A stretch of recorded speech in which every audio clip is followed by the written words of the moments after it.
welcome to my YouTube video. My name is Suzanne Bryan, and in this video I'm going to demonstrate how to work two-color brioche in the round. This swatch is actually the ending swatch for another video that I just completed on one-color brioche stitch in the round, but this video is going to be on two-color brioche in the round. So I'm using blue as my main color, as my dark color, and I'm using the white as my contrasting color or my light color. In brioche worked flat, it takes 4 passes to create 2 rows of knitting, or 2 passes per row. In brioche stitch worked in the round, it takes 2 round passes to create 1 round of knitting.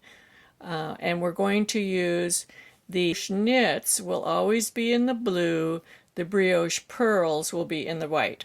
So we just finished a blue round where we did the brioche knit on the blue and then a slip-one yarn over the purl stitch.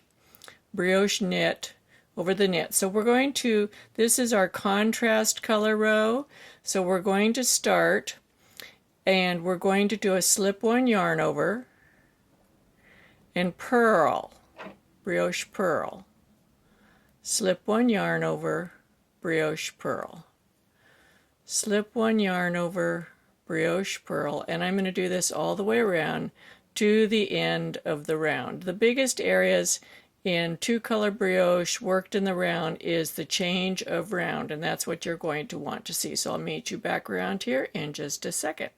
Okay, I'm back to the front of the fabric now. We're working in the round. We're working with the contrast color.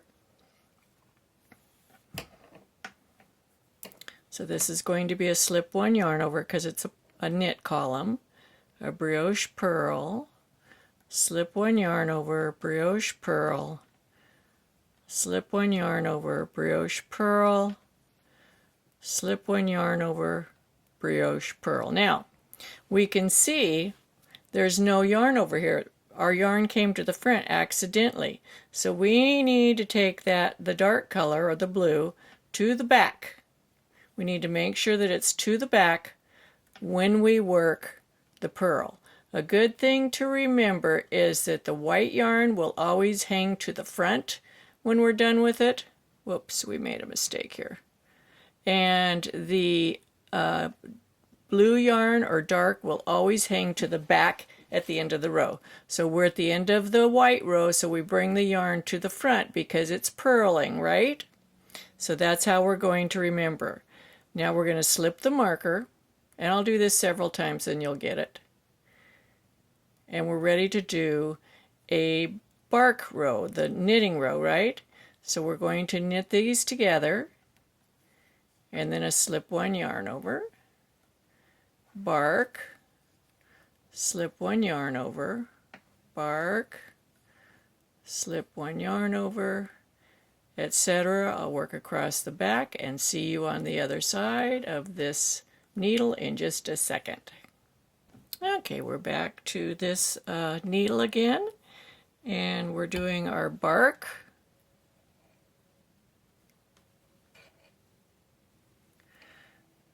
Whoops.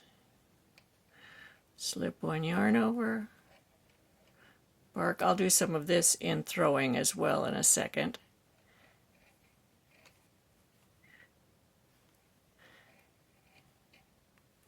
And slip 1 yarn over. And because the blue, or our dark color, is working the knits, we're going to leave it hanging to the back, because that's when we knit, we have the yarn in the back. The white is now forward, ready to work on the purl. We're going to do a slip 1 yarn over, and then our burp or brioche purl, slip 1 yarn over. The key is to keep the contrast color to the front. The what color that's working the burps has to stay to the front when you're not using it. And the color that you're using for your barks has to stay to the back when you're not using it, but sometimes they will switch positions. Okay, I'm going to work across here, meet you on the other side. Okay, we're ready to work across this side of the needle. We have to start with a slip one yarn over, and then a burp, slip one yarn over, burp, slip one yarn over, burp, slip one yarn over. Remember, the white needs to come to the front. Oh, do you notice, see, the blue is going to the back there? That's because that's where we left it. Slip one yarn over, and the white needs to stay to the front. The dark's in the back. And now we're ready to do a knit stitch. So I'm going to do this as throwing, so you can see how to do it in the throwing style. So this is a bark. Bring the yarn forward, slip one, yarn over. Bark, yarn forward, slip one yarn over. Bark, yarn forward, slip one yarn over, yarn forward, slip one yarn over. So I'm going to work a few rounds so we can see what this looks like, because I really want you to see the transition point and how that it looks very tidy using this method. This is a big problem right here that many people have in brioche knitting in the round. I'm going to work several rounds of this so you can see it, and I'll be right back.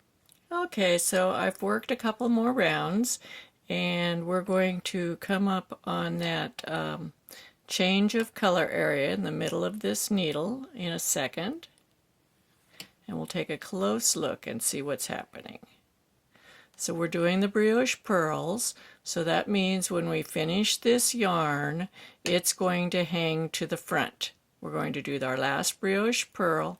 The blue is hanging to the back. That's the knitting yarn is hanging to the back. Make sure it's in the back. Work the last brioche pearl. Leave the pearl yarn to the front. The blue is going to the back. The knitting yarn is going to the back. The purling yarn comes to the front. You slip the marker and work the next stitch. And we'll work across this needle, and then let's take a real close look at that color change area and see how it looks.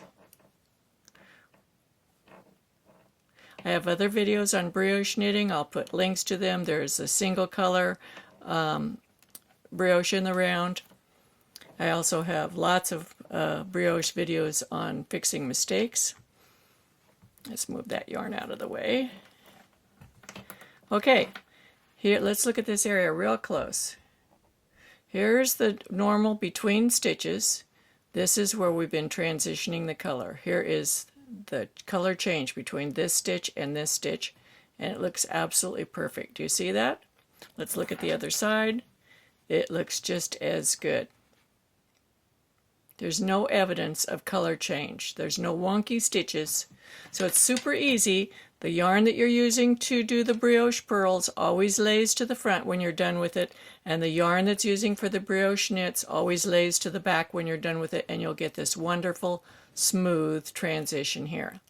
I'll also put a link in the corner for doing Italian bind off in 2 colors for 2-color brioche. You use 1 color to do the bind off for 2-color brioche. And then you could also bind this off by just a standard bind off. This would be a knit, purl, binding off in pattern. That also looks really good. For example, if you wanted to border this in blue, I would use the blue for the bind off, and it would look very lovely. In fact, let's see. Here's a little swatch that I have in a beige and white, and I'd used a standard bind off there. So it kind of frames the ribbing. That looks very nice.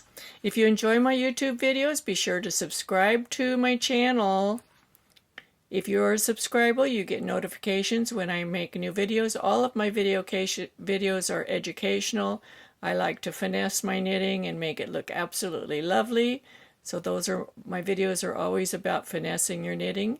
Give me a thumbs up, share my videos with your friends, and come back and watch some more. Happy knitting!